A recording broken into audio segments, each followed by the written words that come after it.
sebelumnya di modul-modul sebelumnya kita juga sudah sempat bahas tentang komunitas praktisi ini ya. Sekarang yang ingin saya tanyakan bagaimana perkembangannya ya. Kita diskusikan.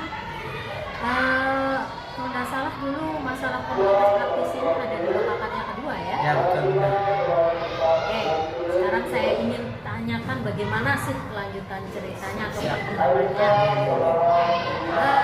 Jadi Pak Habibie, ini apakah Bapak sudah merintis komunitas praktisi di lingkungan sekolah atau mungkin di lingkungan sekitar sekolah Bapak? Sudah atau belum?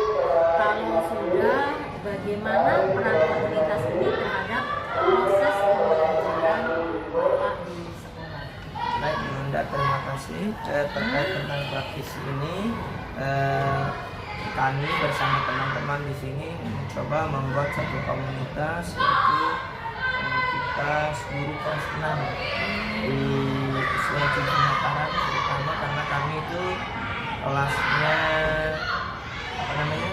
rombelnya ada 3 ya. Jadi kami secara khusus dulu guru kelas 3 ini guru kelas 6 nomor 3 ini merancang satu program bagaimana untuk kegiatan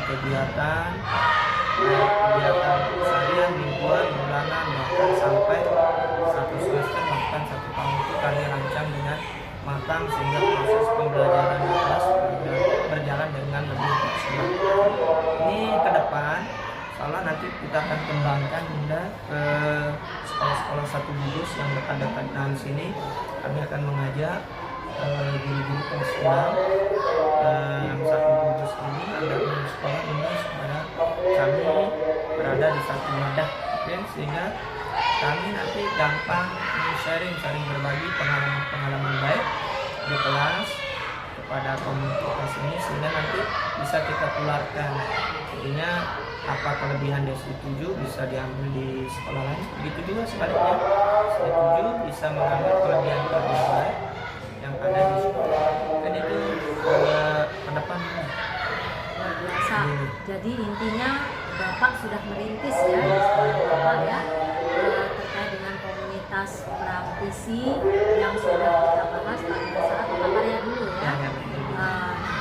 Terus kalau sudah dilaksanakan, ada peran komunitas ini terhadap pembelajaran. Oke, terima kasih Mbak. Ini kan secara lingkupnya kan ini masih kecil ya, karena di satu sekolah tentu ini sangat membantu Bunda, walaupun hanya 3 orang ya sederhananya, tapi ini kami bisa saling melengkapi Bunda, baik dari materi, kemudian cara menyampaikan materi itu kami selalu berdiskusi bagaimana si materi ini supaya dicampurkan dengan cara yang terbaik. Begitu juga dalam menyusun program menyusun perencanaan pembelajaran teknik itu kami selalu diskusi bagaimana saling melengkapi. Jadi kami itu selalu kompak, tidak bisa saling meninggalkan. Jadi kalau ini jalannya A, materi A, ya kita harus kompak di kelas itu, sehingga kami bisa saling melengkapi dan saling bisa mengisi di mana kekurangan itu kita saling melengkapi. Dan tentu enaknya kan kita tidak berat jadinya Bunda, karena 3 kepala ini saling melengkapi, jadi kita lebih nyaman lah untuk melaksanakan pembelajaran baik itu sehari-hari dan itu ya peran komunitas yang sudah Bapak rintis untuk terhadap proses pembelajaran yang ada di kelas Bapak dan timnya Bapak ya. Nah, selain peran tadi ya, perubahan mesti ada perubahan yang menyenangkan ya, yang Bapak alami dari rekan di komunitas praktisi yang Bapak ada. Betul sekali Bunda.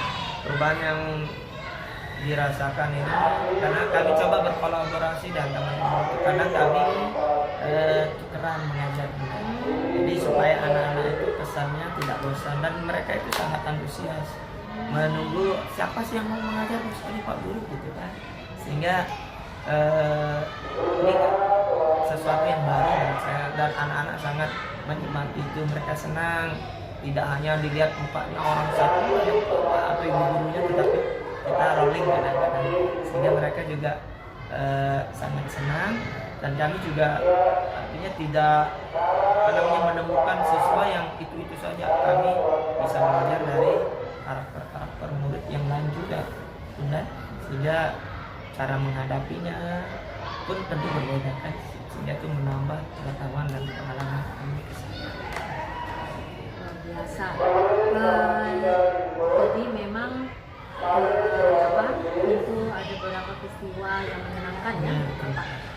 Saya baru ingat kalau di SD itu memang guru kelas ya. Betul. Guru kelas itu seperti Pak Habibie sekarang ngajar di kelas 6, berarti tetap apapun pelajarannya tetap Bapak yang pegang ya.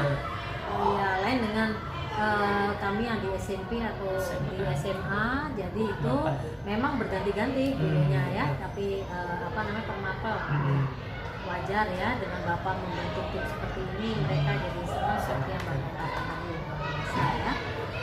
Nah, selanjutnya apa rencana yang akan Bapak lakukan terhadap komunitas praktisi yang Bapak buat setelah program ini selesai? Maksudnya kan program pendidikan guru penggerak ini ada batasannya, sudah selesai. Apakah komunitas yang sudah Bapak rintis, Bapak bentuk akan sudah selesai PGP ini sudah sampai sini, atau apa kelanjutannya? Ya, seperti yang saya sampaikan tadi di awal Bunda, tentu kita kan sudah merasakan ini, walaupun hanya selingkupnya kecil, manfaatnya sangat besar baik pada pribadi kami guru-guru maupun anak murid.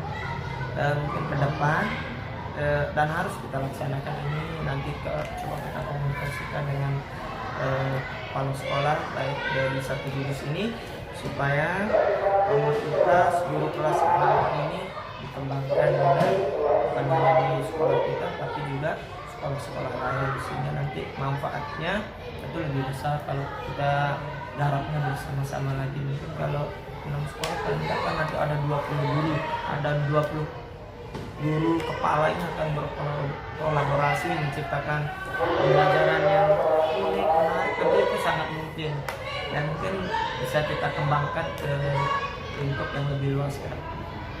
Luar biasa ya. Jadi tidak sebentar sampai setelah pendidikan guru penggerak yang Bapak laksanakan selesai sudah komunitas yang Bapak rintis ya.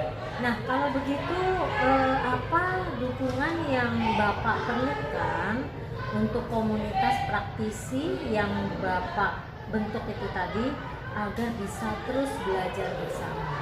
Seperti apa dukungan yang Bapak? Oke, yang pertama tentu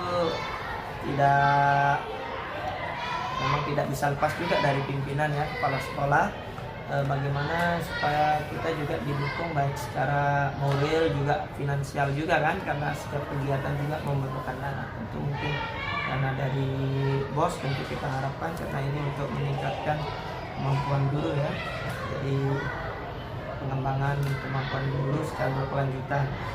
Nah, nanti ke depan kita coba maksimalkan itu dukungan dari